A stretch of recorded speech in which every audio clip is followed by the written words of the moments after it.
Pilipinas. Nandito na ako sa Pilipinas ngayon, nagbabakasyon. So finally nakarating na ako dito sa bahay. And yeah, I feel relieved and I feel so happy. So I'm home.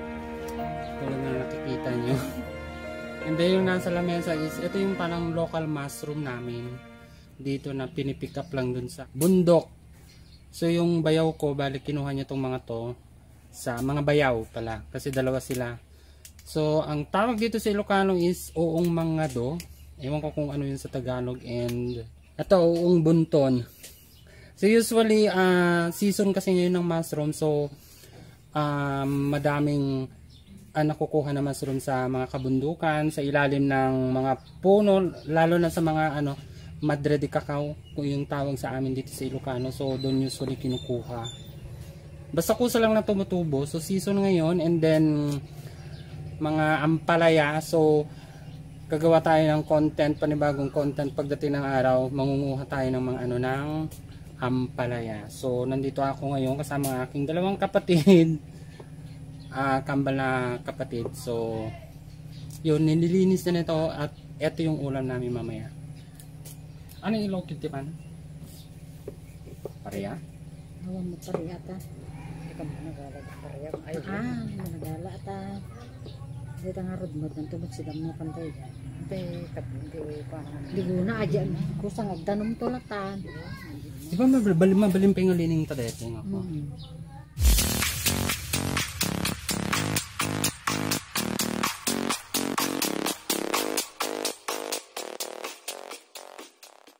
Ayan, so ito lang yung likod ng bahay namin. So tingnan nyo, napaka-presko ng and then ito yung bahay ng aking kapatid. Ayan. So ito yung mga namin. Ito yung mga tanim. Ito yung tinatawag namin sitaw. Sitaw ba yun? Sitaw. Tapos meron So ito yung mga bunga ng kalamansi. Ito yung namimiss namin wala kasi ito sa Italy. So usually ang ginagamit namin doon pang paasim is lemon. So dito sa Pilipinas, ito yung sa kalamansi, very famous. Tapos ito tiparia, naimas nga panglaok de balatong, ito malabaris peanuts. Ano naman tawag kasi sa Ilocano nito? Malong ganang kami dito ini? Bilunak? Aywan, bilunak. Ilocano sa bilunak. Lang yun yung atis, ang nyog. Tapos dito meron silang dragon fruit. So may bunga na. So pagdating ng araw lalaki yan. Ganun dito manang? Mandarin. Mandarin daw ang tawag.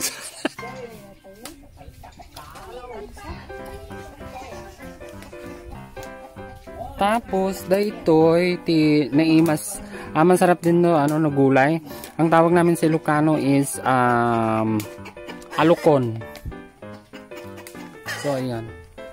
So pwede nang pitasin yung mga pinaka-shoot niya. Masarap yan.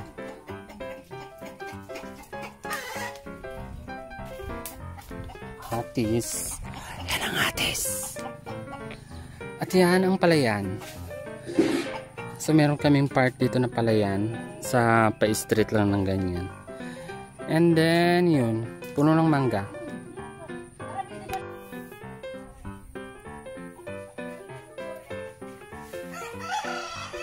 Yan. Yan ang likod ng bahay namin. Bahay ng ate ko pala. Kasi hindi ko bahay. Kaya yung mga sinampay.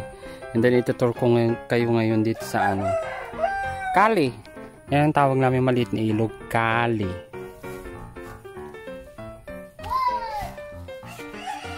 Di ba ang ganda-ganda ng view? Tingnan nyo lang ito, mumontads lang.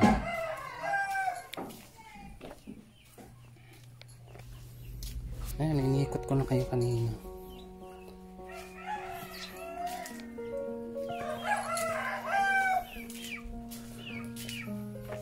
Mga mahilig sa plantitos. Plantitas. So yan yung mga collection nila ng mga halaman na maliliit. Okay, so yan. Yan yung pinaka-set nila. Pinaka-sala. Ang cute ng bahay nila. O diba ang ganda ng view? So wala silang kahilig-hilig sa halaman.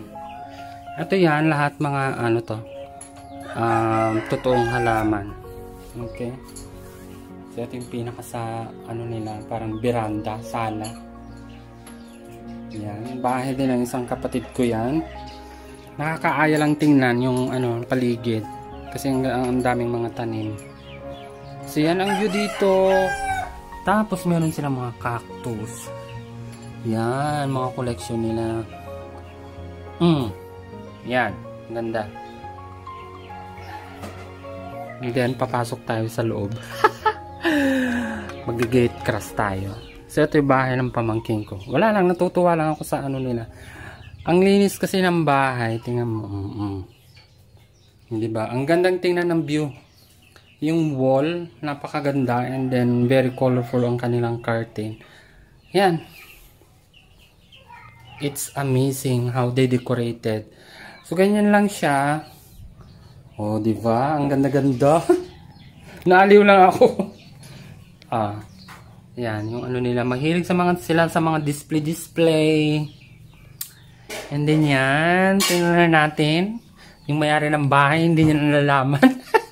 Nag-gate cross na tayo. So wala lang, ganyan lang. Ito yung kusina nila.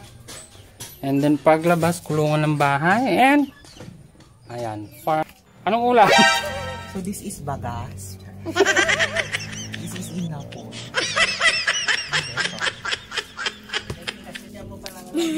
Oo. Mushroom, and then this is Adobo. meat. Adobo. Prito. Tinuno. Table setup namin. Ano lang, sa lilim lang ng puno. So kakain kami saglit. So later on, magbibideo pa tayo ng panibago.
Tinuno.